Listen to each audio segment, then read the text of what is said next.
In this video, we're given the recursive relation a sub n is equal to a sub n minus 1 plus 2 to the n, and a sub 0 is 5.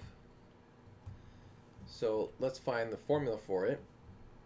First, we're going to subtract both sides by a sub n minus 1, and the goal here is to recursively get a sub 0 with a sub n. So let's solve for a sub n minus 1 by plugging n equals n minus 1 here, and we get a sub n minus 2 plus 2 raised to the n minus first power. And so we're going to distribute the negative and add both sides by 2 to the n minus 1. And the way we're going to simplify 2 to the n plus 2 to the n minus 1 is by factoring out the smaller exponent, which is 2 to the n minus 1. And we're left with 2 plus 1, which is 3 times 2 to the n minus 1. And so now we're going to continue this and rewrite a sub n minus 2 in terms of a sub n minus 3 by plugging in n equals n minus 2 to the equation. Then adding both sides by 2 to the n minus 2, we get this. Again, let's factor out the the smaller exponent, the 2 to the n minus 2. We have 3 times 2 plus 1 gives us 7 times 2 to the n minus 2. Doing this another time, we plug in n is equal to n minus 3 over here, add both sides by 2 to the n minus 3, and at this point factor out a 2 to the n minus 3. We're left with 7 times 2 plus 1, which is 15 times 2 to the n minus 3. So this is enough for us to get a pattern going. So just rewriting all the ones that we found. I would like to get this second factor to be 2 to the n.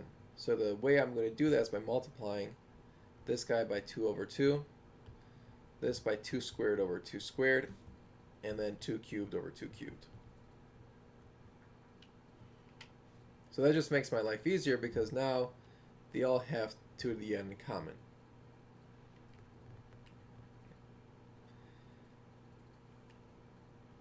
Okay, so now given this, I can come up with an equation.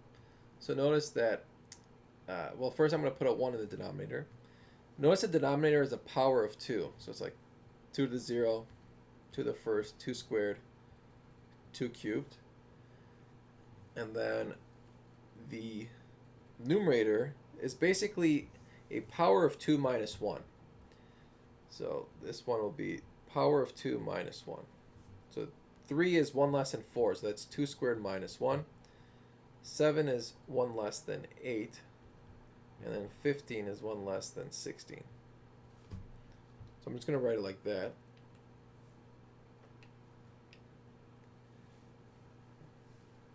Obviously, when I left it as 2 to the n, I mean, you don't need to leave it as 2 to the n. I just did that, and it just seemed easier to work with.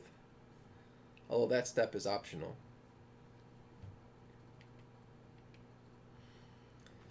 And so now we can get a sub n minus a sub 0. Oh, well, how do we do that? Well, notice here that whatever we subtract by will be the exponent at the top here, and this guy is going to be 1 less than that exponent. And then this exponent is always going to be n. So if you want to get a sub 0 here, we need to subtract by n. So you do n minus n, and that's going to be 2 to the n minus 1 over 2 to the n minus 1 times 2 to the n. Right, so this is n, which is the same thing as this exponent. And this exponent is going to be 1 less than the exponent above. And this is going to be always n. Okay, so that's how I got that.